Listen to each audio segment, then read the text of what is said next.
So yes, explain what we just saw with the Perseverance image.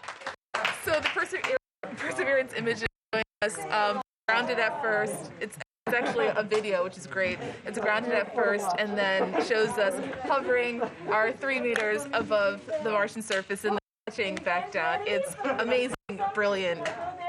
Everyone is super excited.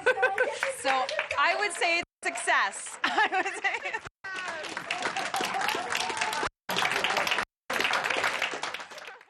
Remarkable. Do stay with us. We'll talk to an astrophysicist about this remarkable achievement in just a few moments. Russian opposition activist Alexei Navalny is set to be transferred to a prison hospital as international concern about his condition grows. Mr. Navalny has been on a hunger strike for 19 days, demanding proper treatment for acute back pain and leg numbness. The prison service claims the 44-year-old Kremlin critic is in a satisfactory condition, but a Navalny-backed alliance of doctors say recent blood test results indicate he could suffer cardiac arrest or kidney failure at any moment. Both the White House and EU have called on Russia to take responsibility for Mr. Navalny's health. We are very much worried about the health situation of Mr. Navalny. Yesterday we issued a statement on behalf of the 27 member states asking the Russian authorities to provide the health care he needs. They are responsible for their safety. I traveled to Moscow some weeks ago to put the question on the table. Our request was not heard. Now the situation is becoming worse. English Premier League club Tottenham has sacked its manager Jose Mourinho. The 58-year-old has had a disappointing season after the Spurs managed just 2 points in their last 3 matches and sit in 7th spot on the ladder. Mourinho, who took charge in November 2019, helped the club to a 6th-place finish last season. Tottenham is one of 12 major clubs facing fierce criticism with plans to join a breakaway European Super League that has sent the football world into meltdown. They're some of the biggest clubs in the world. It's Liverpool's Champions League. Together, they've won 19 of the past 23 Champions League trophies. And Real Madrid have won their 3rd consecutive UEFA Champions League. Now, England's 6 biggest sides want to join with 3 from Spain and another 3 from Italy to create their own breakaway football Super League. Let's bring in Gary Neville. It's being described as pure greed. I mean, I'm a Manchester United fan and have been for 40 years of my life, but I'm disgusted. Manchester United, 100 years, born out of workers around here, and they're breaking away into a league without competition that they can't be relegated from. It's all about money, and I think some of the best clubs in the world are forgetting about the fans. It's just completely unfair. It defeats the point of competitive football. It's all money orientated and everything, load of coswallop. The football associations of England, Spain and Italy have condemned the plan as cynical and warned the 12 clubs would be banned from playing at any level, while players could be denied the chance to play for their countries. That could affect the many Matildas playing in Europe, given the Super League also has plans to set up a women's league. And Sam Kerr has a hat-trick. Those players will lose income, those players will lose stature. Very hard to play professionally in the women's game without having that national team backing behind you. It may never happen. The Super League clubs could be using the proposal as a bargaining chip to try to get more money out of European football. But in doing so, they risk their credibility amongst fans and the possibility of creating a huge power struggle. The question then is who blinks first? David Mark, ABC News. And we'll have more on this story too a little later. Well, India has seen another COVID-19 record with more than 270,000 infections and 1,500 deaths in just 24 hours. New Delhi has tonight extended its lockdown as the outbreak stretches the capital's healthcare system to breaking point. And international concerns grows with British Prime Minister Boris Johnson cancelling his trip to the country. Jordan Butler has more. Locked down and struggling. The virus is spreading quickly through India's capital. 1 in 3 are now testing positive, and officials are worried. The bigger worry is that in the last 24 hours, the positivity rate has increased to around 30%, whereas it was 24% earlier. The cases are rising very rapidly. Under siege from the second wave, the healthcare system is being brought to its knees by the climbing COVID caseload. There's especially a shortage of the intensive care unit beds, and less than 100 ICU beds are available in Delhi. The government says it'll divert oxygen supplies meant for industrial use to those in need, but people are lining up to buy tanks with fears the life-saving equipment could soon run out. What can be more dangerous and more frightening than this scenario? And the sad part is that the numbers are still rising. Therefore, coming few days may actually have even worse scenario. Earlier this year, India's government relaxed lockdown restrictions, but the hard work from the country's pandemic response soon began to unravel. Many are now looking at who is to blame. Prime Minister Narendra Modi is being criticised for holding political rallies and allowing large religious gatherings as cases surged. Now the PM is asking authorities to pull out all the stops to ramp up production and distribution of the vaccine. But many believe it's only going to get worse before it gets better. Presently, all the hospitals are overwhelmed. Even in our place also, our hospitals are stressed. So what will happen in the coming weeks? So I'm really afraid this time that it has gone out of control. Jordan Butler, ABC News. A fire on the slopes of South Africa's Table Mountain has spread to the Cape Town University and forced the evacuation of dozens of students. The blaze tore through the historic campus library that houses valuable archives and book collections. It also destroyed the country's oldest surviving windmill. More than 200 firefighters were deployed to fight the flames, and helicopters were used to water bomb the area. Well, police are investigating a fiery car crash in Texas that killed 2 people and say it's not clear if the Tesla's autopilot function was being used. Authorities are certain there was no one in the driver's seat at the time of the crash, as one victim was found in the front passenger seat and the other in the rear. It's believed the 2019 Tesla Model S was travelling at high speed when it hit a tree, bursting into flames. Our office has never experienced a crash scene like this. Normally when the fire department arrives, they have a vehicle fire under control in minutes. But this went on for close to 4 hours. The vehicle had driver assist technology but was not intended to be used as a driverless car. The US Auto Safety Agency has opened 27 investigations into crashes of Tesla vehicles. Well, celebrations tonight with NASA pulling off the first successful flight of a powered aircraft on another planet. The Mars helicopter Ingenuity landed on the red planet attached to the Perseverance rover back in February, and after weeks of waiting, the aptly named Ingenuity finally took off. Astrophysicist at the University of Melbourne, Claire Kenyon, is with us. Claire, what a day, history in the making. How exciting and excited are you? Well, this is absolutely stunning news because we actually did receive confirmation that it successfully left the surface on Mars, travelled up, hovered there for 30 seconds, did a little rotate, had a look at Perseverance and successfully landed again on the surface. And this is an enormous first of engineering technology. It's never been done. We've never actually had powered flight like that on another surface, not the Earth. So why is it important, though, and how difficult was it to pull off? Well, we're talking about Mars. Now, Mars has an atmosphere about 1% of the Earth. You might be sitting there and going, oh, we know that Everest has a really thin atmosphere, but Everest actually has about 30% atmosphere at the top. So think about how hard it is to breathe there, think about the, water boiling, and actually on Mars it's 1%. So with helicopters, which is basically what this little drone is, you don't have a plane where you have to travel fast to get the lift. With helicopters, you have to actually rotate the blades fast enough to create a difference in pressure, so a high pressure underneath and a low pressure on top, so that actually raises the helicopter up. Now, in an atmosphere that's 1% of Earth, you're actually got to have blades that are very, very, very long.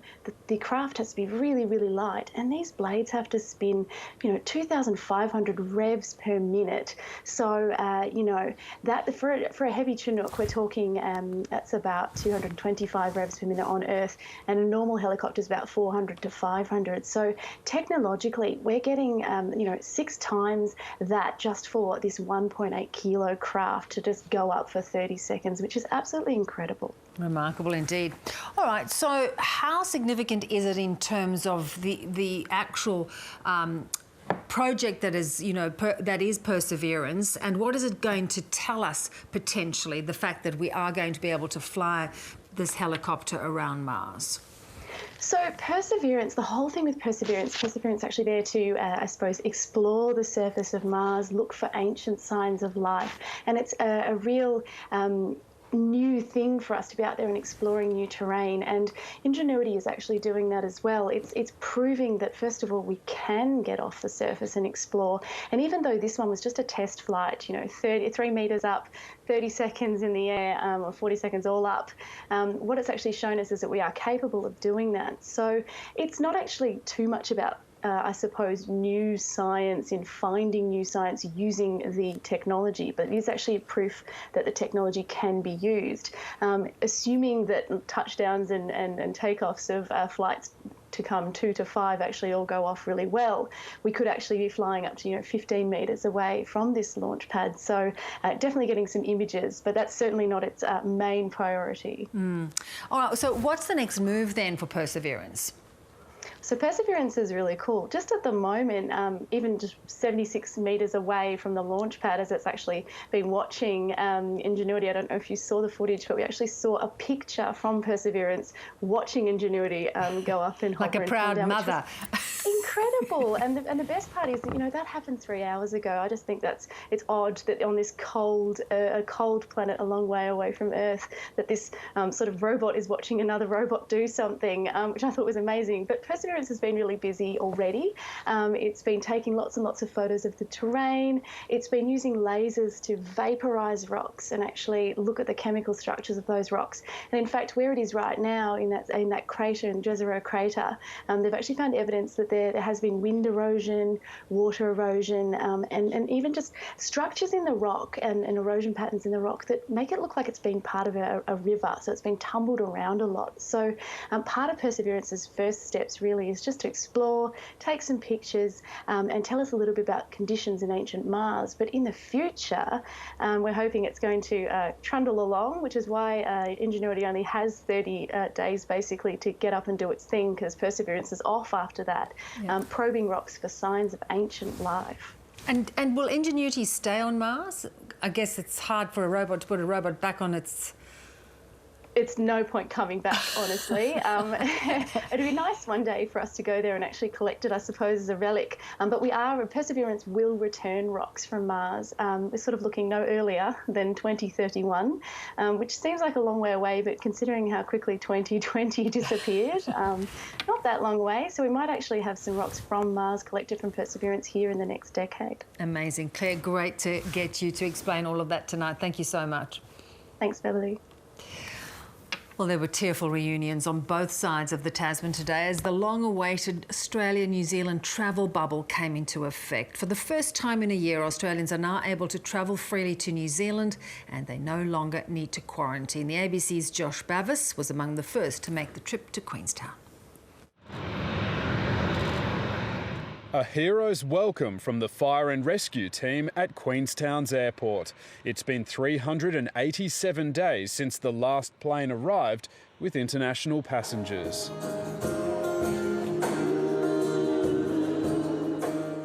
And loved ones were reunited across New Zealand. Some met their grandchildren for the first time. We've waited so long, it's just fantastic. He's 5 months old, first time it was him. For others, it was bittersweet, flying in for funerals, but still relieved to be able to get here.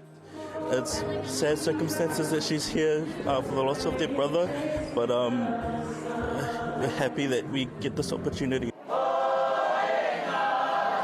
Excited crowds greeted the happy travellers, and even the Prime Minister was greeting arrivals. The spirit of welcome that is here amongst everyone that's working here, it's been incredible. Alexander and Tram Andrich arrived in Queenstown for a honeymoon after marrying in Sydney on the weekend. They took the chance for a free bungee jump. There we go.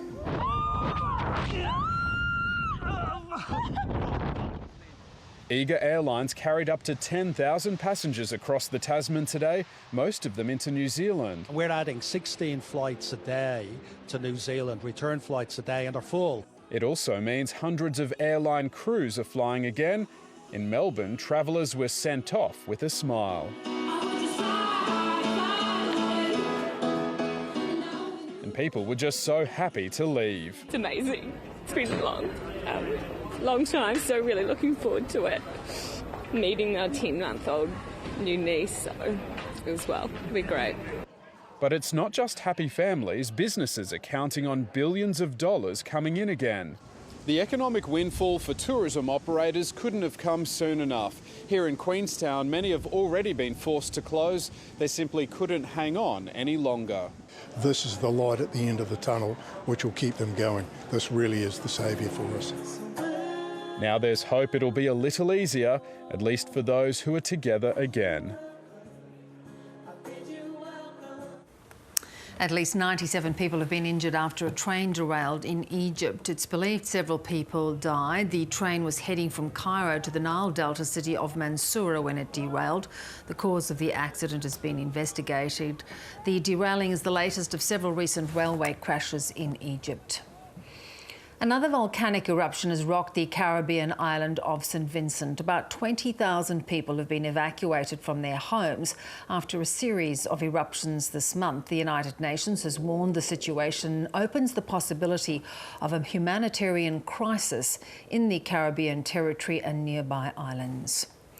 Well, Fiji has ordered two of its largest cities into lockdown after the Pacific Island recorded its first case of COVID-19 community transmission in 12 months. The government has imposed a 2-week, 24-hour curfew for Greater Nandi and Natoko after a 53-year-old woman contracted the virus from a soldier who was working at a quarantine facility. Now, for the rest of the country, schools will be closed. There'll be no religious services, non-work gatherings are prohibited, and businesses can only remain open with COVID-safe plans. Prime Minister Frank Bainimarama urged people to follow the measures. As we learned 1 year ago, these measures work, and staying at home saves lives. It's the best and easiest way to protect yourself and your family from getting this deadly virus. And it's the best way to help Fiji become COVID-contained once again. We expect these measures to be maintained for at least the next 14 days.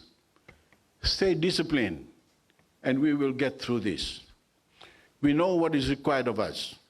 We have done this before. Most importantly, we know that it works. All Australians over the age of 50 could soon be eligible to receive a COVID-19 vaccine, with the Prime Minister acknowledging there's a strong argument to bring forward the rollout. So far, the shots have been reserved for the elderly and vulnerable, but new safety advice about AstraZeneca has prompted a rethink. Scott Morrison is flagging a 12-week sprint to vaccinate the rest of the population before Christmas. Jane Norman reports from Canberra. The routine suddenly becomes extraordinary. As COVID cases surge overseas, the pandemic is raging globally. It's raging. Life down under is decidedly normal. We are living in a way that the rest of the world is not. Keeping it that way will rely on a successful vaccine rollout. We need to really crack on with it. Accelerating the sluggish program, now National Cabinet's top priority. Leaders meeting today for the first of their twice-weekly catch-ups. I think we should be far less rigid in how we approach the vaccination rollout. New safety advice recommending against the use of the AstraZeneca vaccine for people under 50 has forced a reset. Leaders considering bringing forward the next phase, allowing anyone over 50 to get the jab now. We should just now move to get as many people over the age of 50 vaccinated as soon as possible. There are strong arguments for the bring forward of over 50s with the AstraZeneca vaccine. Australia secured 53.8 million doses of AstraZeneca's vaccine, of which 3 million have been distributed. Those under 50 will now receive the overseas-made Pfizer. 40 million doses are on order, 1.1 million have been delivered. But overall, only 1.5 million shots have actually been administered. If all goes to plan, that'll ramp up in the final 3 months of this year, when the bulk of Pfizer vaccines are expected to arrive. A 12-week sprint to be able to do that safely and effectively. States are getting ready, setting up mass vaccination hubs in anticipation. Australians need a new vaccine rollout strategy from Prime Minister Scott Morrison, one with clear targets and milestones. That didn't happen. National Cabinet is yet to settle on a new strategy. If the Prime Minister's comments are anything to go by, he appears to be pushing for a simpler rollout, one that'd see adults over 50 get the AstraZeneca vaccine from their GP and those under 50 vaccinated en masse once more Pfizer doses arrive. Jane Norman, ABC News, Canberra. Well, it's been touted as the biggest movie ever to be made in Australia. A new Mad Max film starring Australian actor Chris Hemsworth is set to be shot in New South Wales. The production is expected to create hundreds of jobs and inject more than $300 million into the state's economy. The God of Thunder is about to unleash a new kind of fury. Because that's what heroes do. Chris Hemsworth is taking on Mad Max, and the superstar couldn't be happier. It really is, for me, I think, out of everything I've done, the biggest pinch myself moment, because of what I've grown up on watching it. The first Mad Max was made before he was born, and the franchise had a rebirth in 2015. This latest instalment, Furiosa, is a prequel to Fury Road, and Hemsworth has acknowledged Mel Gibson and other stars who've preceded him. I can't really say what my character is doing in the film, but I could give them a call, maybe I should. I'll give them all a call. I'll talk to Charlize, Tom Hardy. What is certain, the post-apocalyptic world will be created in New South Wales. I'm really glad we're able to make this film here. The last one was made in far-off Africa. It was done because the range came, which is great for Broken Hill, but it wasn't very good for us. It's expected to create 850 jobs and inject $350 million into the local economy. It's not only what happens economically, it means that we're keeping the talent here. Fresh from shooting a new Thor film in Sydney, Chris Hemsworth says he's stoked to be part of a mini-movie boom on home soil. To be able to come back to Australia and this will be my 4th or 5th film here in Australia, is just a dream come true. The federal and state governments won't say how much they've spent to attract the film here. It's tipped to be the biggest movie ever made in Australia. Ashley Raper, ABC News, Sydney. Well, just hours from now, attorneys for the state of Minnesota and Derek Chauvin will present closing arguments in the trial of the former Minneapolis police officer. American cities are on edge, awaiting the verdict for the murder of George Floyd, whose death sparked weeks of protests and the broader Black Lives Matter movement. Guardian journalist Chris McGreal has been covering the trial. He's also written extensively on the opioid crisis in the US. Chris, great to speak to you. What can we expect to hear from both prosecutors and defence attorneys during the closing arguments today? Well, they'll be laying out their cases. The prosecution laid out a very extensive case over 10 days, drawing on everybody from witnesses at the scene to Derek Chauvin's former police colleagues, including, quite remarkably, his own police chief, and a whole host of medical experts who essentially said that the life was crushed out, the breath was crushed out of George Floyd. Derek Chauvin's lawyer gave a much shorter presentation. He had only 2 days of witnesses, and they were perhaps not as persuasive, but both of them will be laying out their cases again. Chauvin's case is essentially, look, what I was doing was within my police training. I was just following, and in any case, whatever it was I was doing is not what killed George Floyd. He had a heart attack because he was using drugs. Yes, and on that, and you've written extensively about the drugs and the opioid crisis. How convincing were their arguments around his drug taking and how the potential of that to have caused his death? I think that I would be surprised if this jury was persuaded by that. The prosecution kind of headed it off before the defence even really got a chance to make the case. They had all kinds of medical experts who said that the levels of drugs in his system were not enough at that moment to have caused an overdose or heart failure. And they acknowledged that he did have a long-term opioid addiction problem. But I think the general conclusion of the medical experts was George Floyd would not have died at that moment if there hadn't been a bunch of policemen on his back. And I don't think that the defence were persuasive in overcoming that. Yeah. What is your sense of how long the jury may take to consider this verdict? I think that's a really good question, which obviously everybody here is asking. Yeah. Will we be back in a few hours? You know, my suspicion is I would be very surprised if he walked away without being convicted. He might get manslaughter, but I think a lot of people will be surprised and very angry at that. My suspicion is it might be quick if the jury's decided that he's convicted on the most serious murder charge, which is second-degree murder. It might be long if the jury divides over whether it's second or third-degree murder. And the difference there basically hinges on whether when he was on George Floyd's back, that was a criminal act in itself. Second-degree murder is basically causing George Floyd's death through a criminal act, which would be the assault being on his back. And third degree will be he caused it, but he wasn't committing another criminal act in doing it. Jury might disagree over that one. Yeah, I think. they may struggle for that distinction. How high, Chris, are the stakes in this case for the city and more broadly across the United States?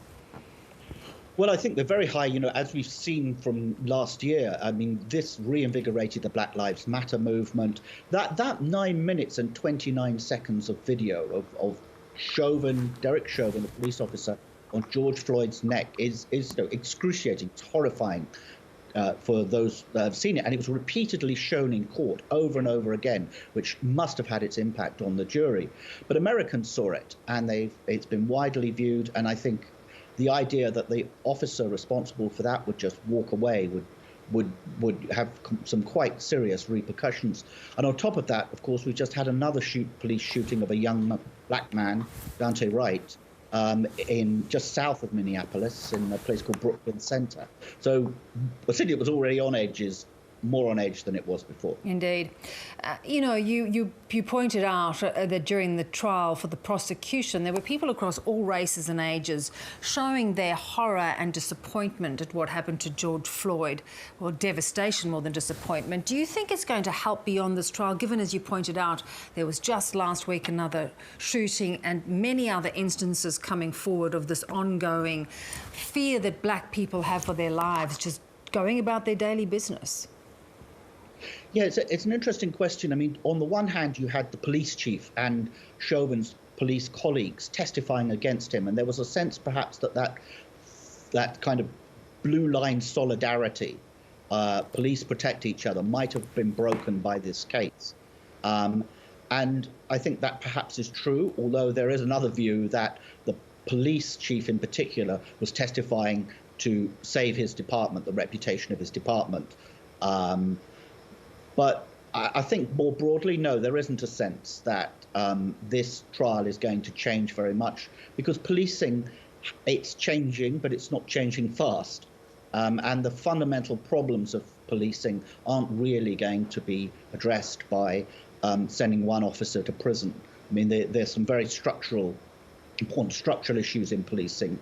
And one of the outcomes potentially of the Chauvin trial is to say, well, he wasn't following his training. So by doing that, you're not even acknowledging that the training is a problem. And I think most Americans would think training of American policemen is a big problem. Yeah, terrible one. Great to get your observations, and we will watch as it unfolds. Thank you so much. My pleasure.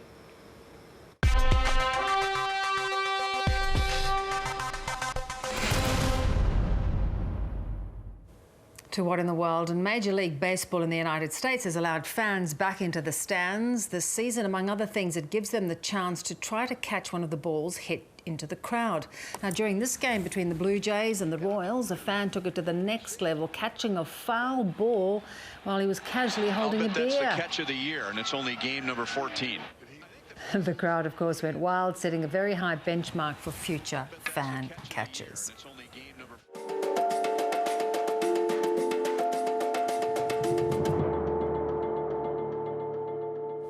You're watching The World. Our top stories tonight. NASA makes history flying the first ever powered aircraft on Mars.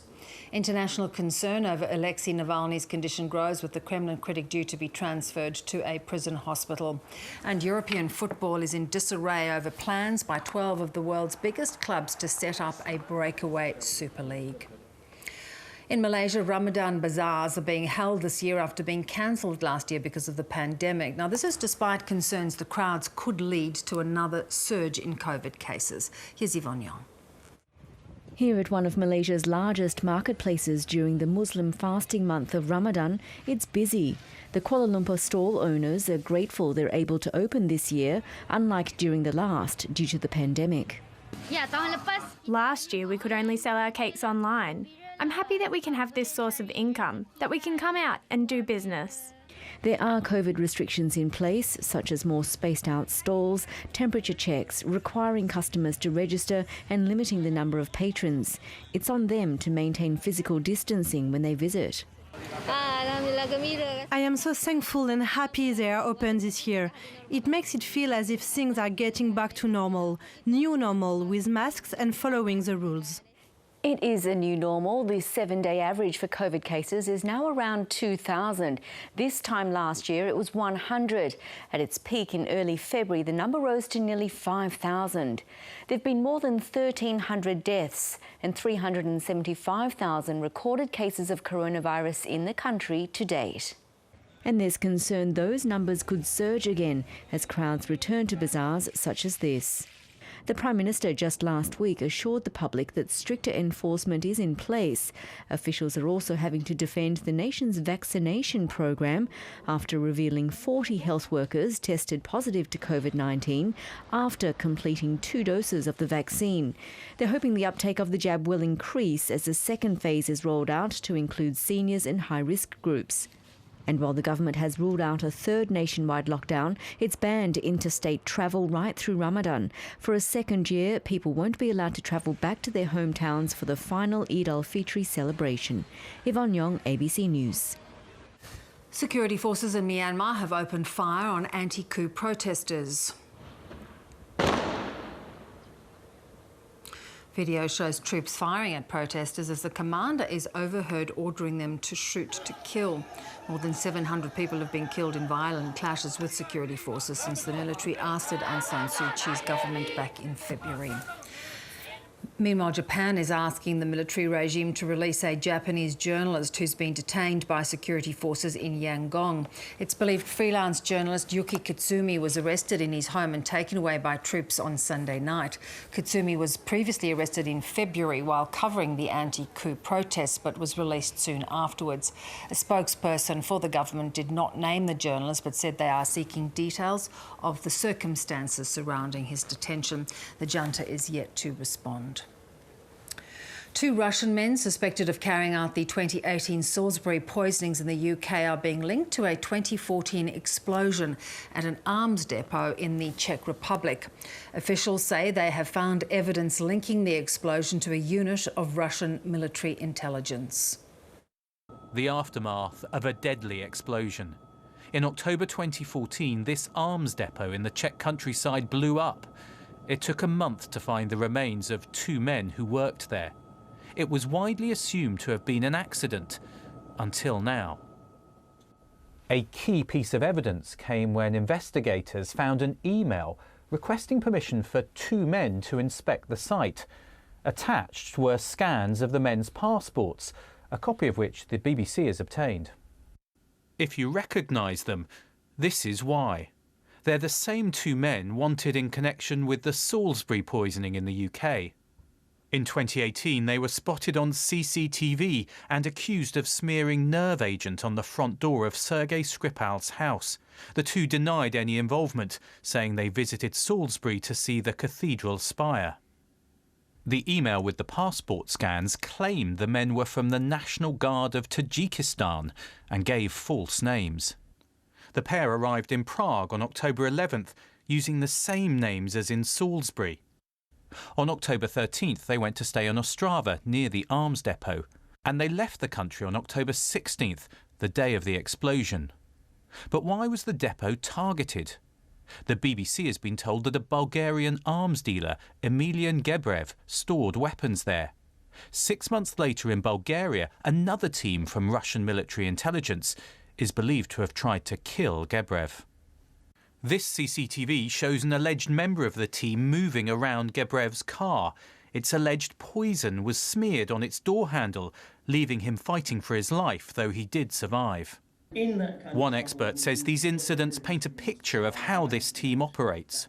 It actually seems to be military intelligence's kind of in-house team of miscellaneous throat slitters and general saboteurs. It's probably about 20 operational staff and maybe 200 support personnel. The Czech Prime Minister last night announced 18 Russian diplomats were to be expelled.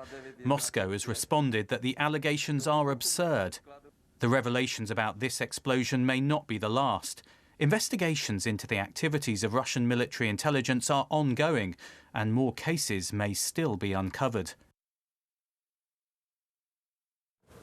Well, returning now to the development out of Europe that has sent shockwaves across European football as 12 of the largest soccer clubs confirmed that they were joining a breakaway Super League. For more on this story, let's bring in Italian sports journalist and president of the International Sports Press Association, Gianni Merlo. Gianni, good to speak to you. Firstly, Tottenham has sacked Jose Mourinho. Now, the team had been underperforming, so was it much of a surprise?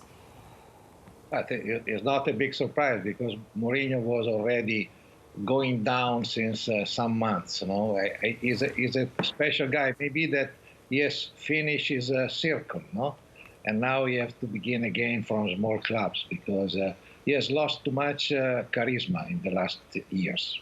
It is interesting to watch that. Now, losing charisma are 12 clubs, Gianni, that have just provoked the ire of the global football community. Now, some have described this as a criminal act inspired by greed, this decision to set up a Super League. Do you agree?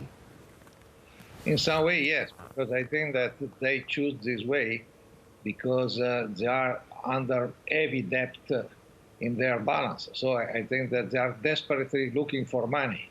It's only a problem to survive and in the same time to create a future only for themselves is a kind of selfish plan because they don't care about sport in general.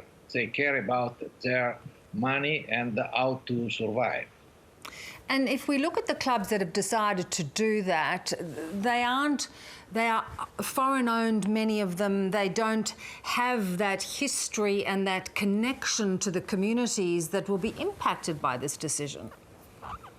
Because they think to make only a business, and for this case, there is also J.P. Morgan, the bank, the business bank American, that is putting, they say today, a loan of 3.5 billion euro with a long-term loan with a rate of 3%.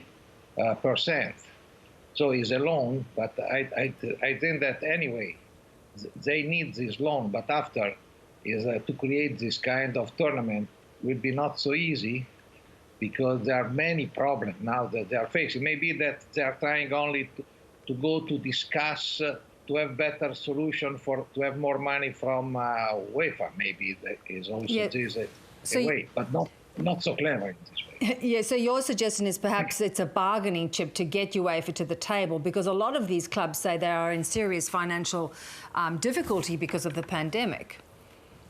Yeah, but not only the pandemic. The pandemic is one problem. But I think that, for example, we have Inter Milan that now is winning the championship that is looking for a partner because the Chinese has only decided to be part of the business, not the full part. After Milan has a long problem since many years. Juventus has a big, huge debt. And so I think that this is the first idea that came to try to find money very quickly. I think that this was a move to survive, and also to relaunch also their club. But I don't know if this will help in the long term. What impact, Gianni, will it have on other competitions and the game's development more broadly if this league gets the go-ahead? But, you know, this is a private enterprise now, no? They want to make their competition during the midweek because they want to save their position in the national championship. In some way, if I use an image, is to be married, to have a wife, and also a lover. They want the same time and to live together, no? So this is a kind of solution that they're looking for. But it's normal that the other team are not so happy. Yes. Because they're not so stupid to accept this kind of affair.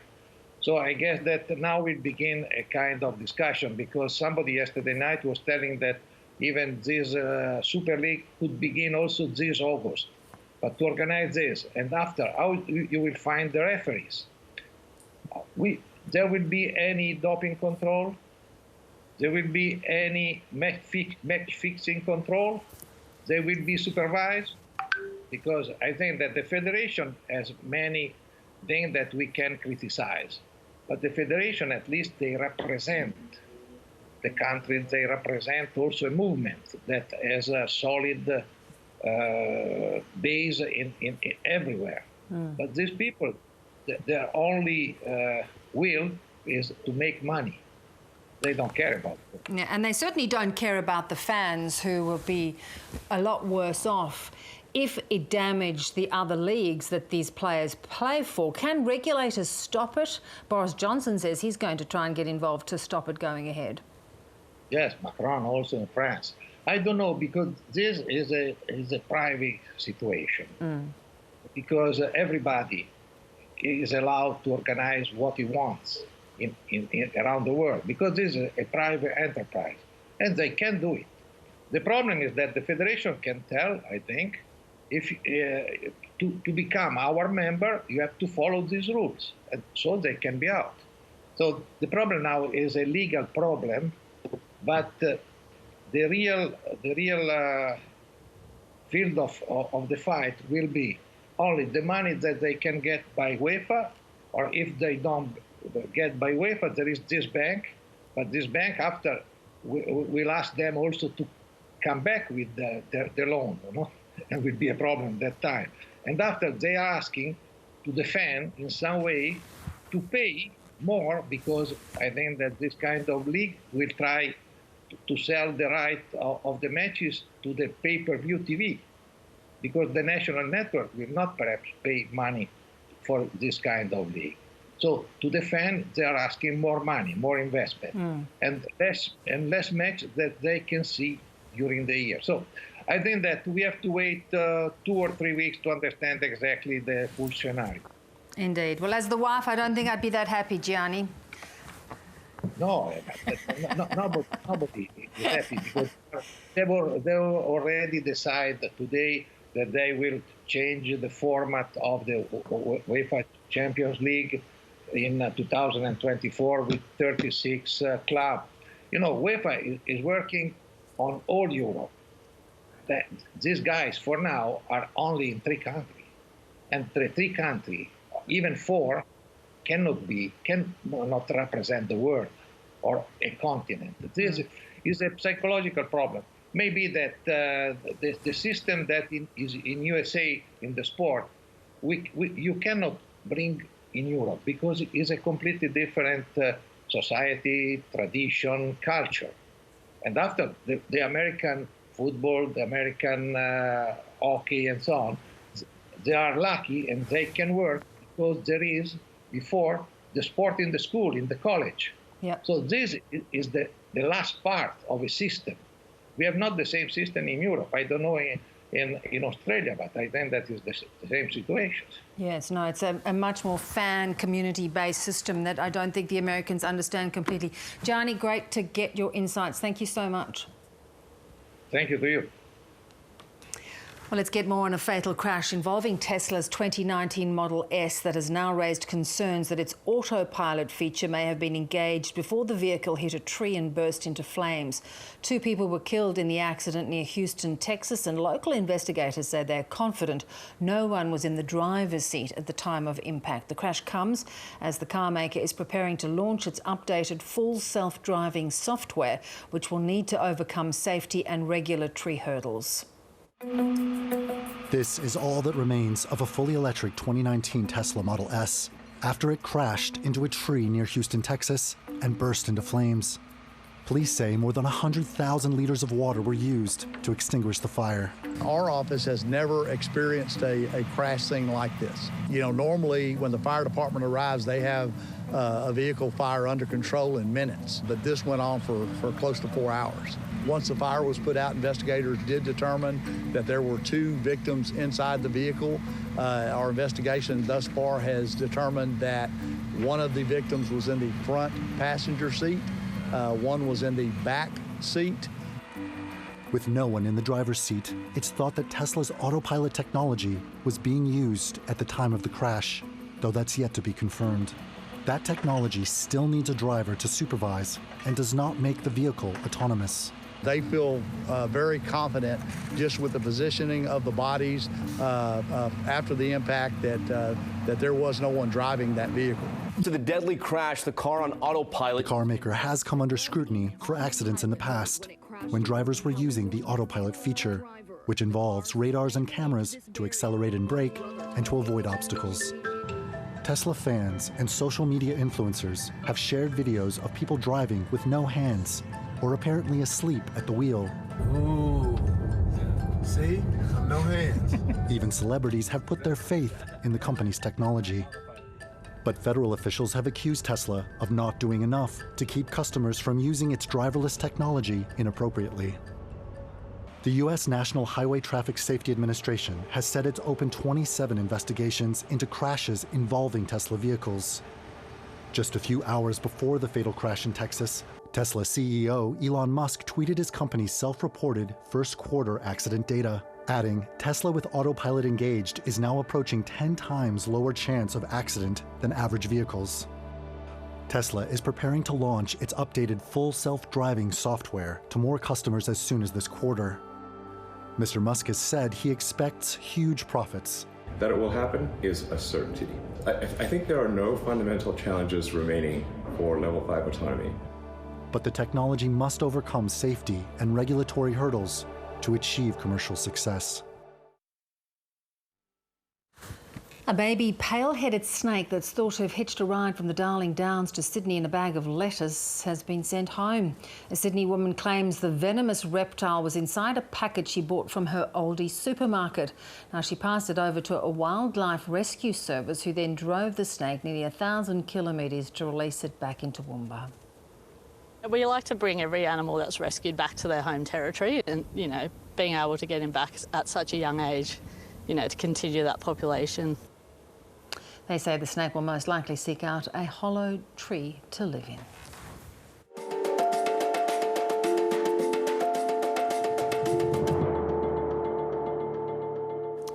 Well, Red Bull's Max Verstappen has won his first race of the 2021 season, winning the Italian Formula One Grand Prix.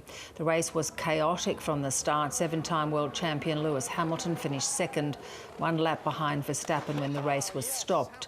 Valtteri Bottas and George Russell came together at high speed, leaving debris all over the circuit, and Russell furious with Bottas. That's Valtteri Bottas and George Russell who are out of this race. What the was he doing? Honestly. McLaren's Lando Norris was third, while his Australian teammate Daniel Ricciardo was sixth. AFL fans in Melbourne may have to wait until later this week to learn whether the blockbuster Anzac Day clashes will be at full capacity. Big crowds are expected for the traditional Collingwood-Essendon game, as well as Melbourne's clash with Richmond.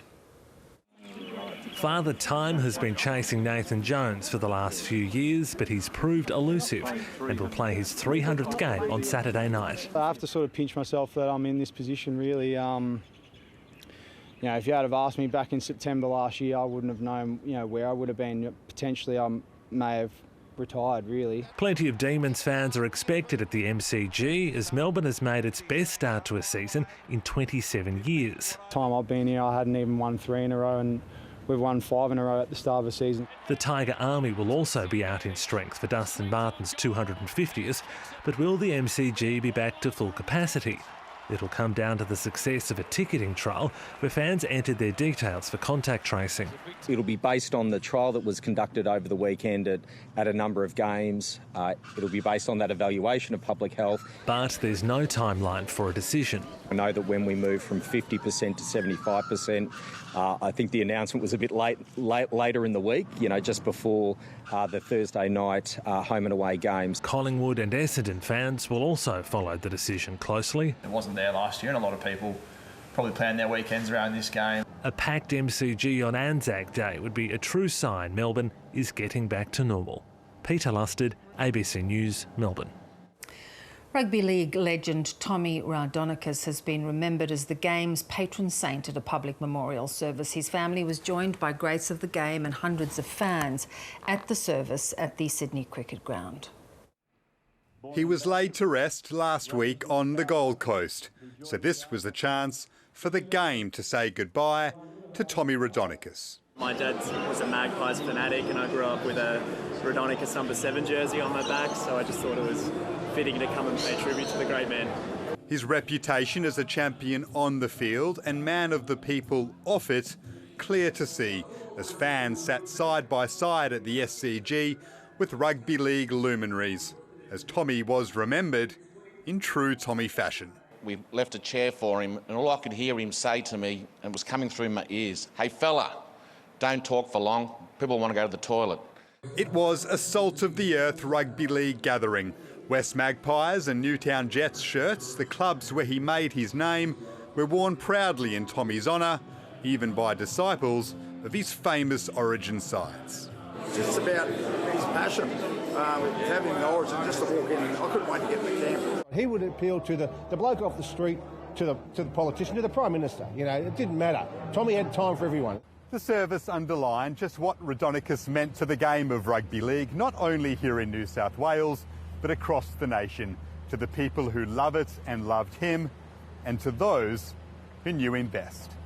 He was a superstar player, but I think the heart of Tommy's come out a lot in a lot of the stories, and that's what we all knew him as,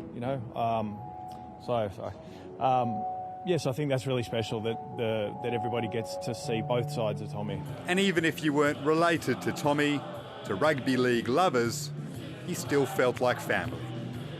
Daniel Garb, ABC News. Let's get the weather. Here's Graham Creed. We've still got the potential of some heavy rainfall up across the northeast tropics of Queensland. It's due to this trough that's sitting just off the coast, some very moist air being fed into that. We have a flood watch out through that region. Although for Townsville, the fall's been pretty patchy and light. There is some prospect that we will see those increase as we move through tomorrow. And in the southeast, frontal system moving through is going to bring some very cold and windy weather into South Australia, Victoria and Tasmania. There is a severe weather warning for the alpine areas of Victoria, possible wind gusts in excess of 90 kilometres per hour.